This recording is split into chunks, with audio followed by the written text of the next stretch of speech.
বর্তমান সময়ে রোজে মিস্ত্রিদের কাজ করানো কি যে বড় একটা চ্যালেঞ্জ সেটা আমি হাড়ে হাড়ে টের পেলাম। আমি এর আগেও মিস্ত্রি খাটিয়েছি কিন্তু এরকম মিস্ত্রি আমি এর আগে কখনো খাটাইনি যে এত পরিমাণে ফাঁকিবাজ হয়। যাই হোক অবশেষে আলহামদুলিল্লাহ আমার টিনের কাজ সম্পন্ন হলো।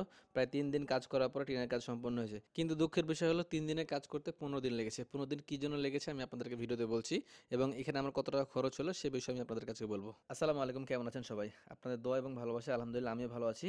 মহিষ পালনের নেশায় আমি তো পুরো মাতাল দিশাহারা হয়ে গেছি। কেন বললাম দিশাহারা হয়ে গেছি? কারণ আমার পূর্বে যত সেভিংস এবং যত ইনকাম করছি সম্পূর্ণ টাকা আমি শেডের পেছনে শেষ করে দিচ্ছি। আপনারা নিশ্চয়ই বুঝতে পারছেন আমার শেডের কাজ ধীরে ধীরে চলছে। ধীরে ধীরে চলার এই একটা কারণ যে আমি আস্তে আস্তে করছি, আমার আস্তে আস্তে ইনকাম হচ্ছে, সম্পূর্ণ টাকা আমি এখানে লাগাই দিচ্ছি। যদিও শুধু মহিষ পালন করার জন্য করছি না, এখানে গরু পালনের প্ল্যানিং আছে। তারপরেও মহিষকে উদ্দেশ্য করেই কিন্তু এত কিছু করা। আমি পূর্বে এক ভিডিওতে বলেছিলাম যে মহিষের আদর্শ শেড কিভাবে হয়। তো আমি আমার অল্প জায়গার ভিতরে সর্বোচ্চ দিয়ে চেষ্টা করব মহিষের আদর্শ একটা শেড তৈরি করার। আমি জানি মহিষের আদর্শ সেট করতে গেলে অনেকগুলো সুযোগ সুবিধা রাখা লাগে, যেমন মহিষকে গোসল করার জন্য আলাদা সুইমিং পুল অথবা পুকুরের ব্যবস্থা করতে হয়, চরণভূমি রাখা লাগে। তো যেহেতু জায়গা আমার অল্প, তো এই জায়গার ভিতরে আমি সর্বোচ্চ আদর্শ শেড তৈরি করে আপনাদেরকে দেখাবো ইনশাল্লাহ। আর ভিতরে কেমন সুযোগ সুবিধা রাখছি আর আমি এখানে কি স্যাক্রিফাইসটা করলাম সে বিষয়ে আপনাদেরকে বিস্তারিত বলবো ইনশাল্লাহ কোনো এক সময়। আর যেহেতু যা কিছু করছি সবকিছু মহিষকে উদ্দেশ্য করে, সেজন্য আমি বারবার বলছি এটা মহিষের একটি শেড বানাচ্ছি আমি। এদিকে আমার শুধু চাল তুলতে আমার 52,000 টাকা খরচ হয়ে গেছে, কারণ টিনে প্রায় 32,000 টাকার মতো লেগে গেছে। এদিকে বাস ছিল 9,000, ফোম ছিল, মিস্ত্রির খরচ দিয়ে প্রায় 52,000 টাকার মতো খরচ হয়েছে। এই যাবো তোমার শেডে কত টাকা খরচ করলাম মানে শুরু থেকে শেষ পর্যন্ত এই বিষয়ে আমি একটা পূর্ণাঙ্গ ভিডিও আপনাদেরকে দেবো ইনশাল্লাহ। আমি এর আগেও রোজে মিস্ত্রি কাজ করেছি, বিশেষ করে রাজমিস্ত্রির কাজ এবং শাটারিং মিস্ত্রির কাজ। কিন্তু এই ঘরমে মিস্ত্রিরা একটু অন্যরকম।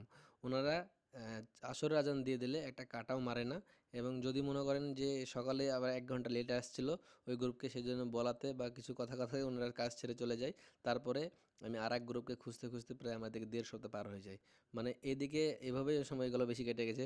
যাই হোক পরে অবশেষে আমি আর এক গ্রুপকে পাইছি, পাওয়ার পরে কাজগুলো সম্পূর্ণ হইলো আলহামদুলিল্লাহ। কিন্তু আমার কাছে আশ্চর্য লাগছে একটা বিষয়, এই কাজটা মানুষ শিখে না কেন? এই কাজে 900 টাকা বেতন নিচ্ছে, আবার ঠিকমতো পাওয়া যায় না, অনেক সিরিয়াল। মানুষের কাজ শিখা দরকার কিন্তু এই কাজটা। আসলে জীবনে অভিজ্ঞতা শেষ নাই, এদেরকে নিয়ে আমার আরেকটা নতুন অভিজ্ঞতা হলো। তো যাই হোক আলহামদুলিল্লাহ যা হয়েছে হয়েছে, এটা নিয়ে আমি সন্তুষ্ট।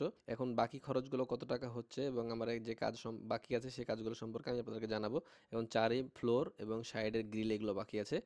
ভিডিওতে ভয়েস দিতে দিতে আমার পূর্বের যে অবস্থা ছিল সেই অবস্থার কথা মনে পড়ে গেল, তাই ভাবলাম যে আপনাদের কাছে সে একটি ফুটেজ তুলে ধরি।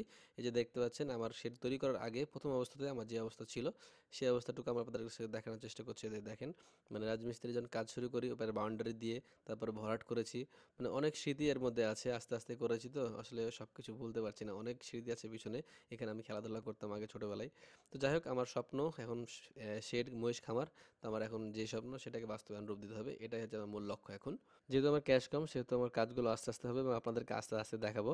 আর আমার এই যে শেডের সাইজ দেখছেন, এই সাইডে আমি সর্বোচ্চ সাইজের 8টি বড় বড় মহিষ অথবা গরু পালন করতে পারবো। তো এই ছিল আমার আজকের এই পর্বটি, দেখা হচ্ছে অন্য কোনো এক পর্বে। ভালো থাকবেন, সুস্থ থাকবেন, আসসালামু আলাইকুম।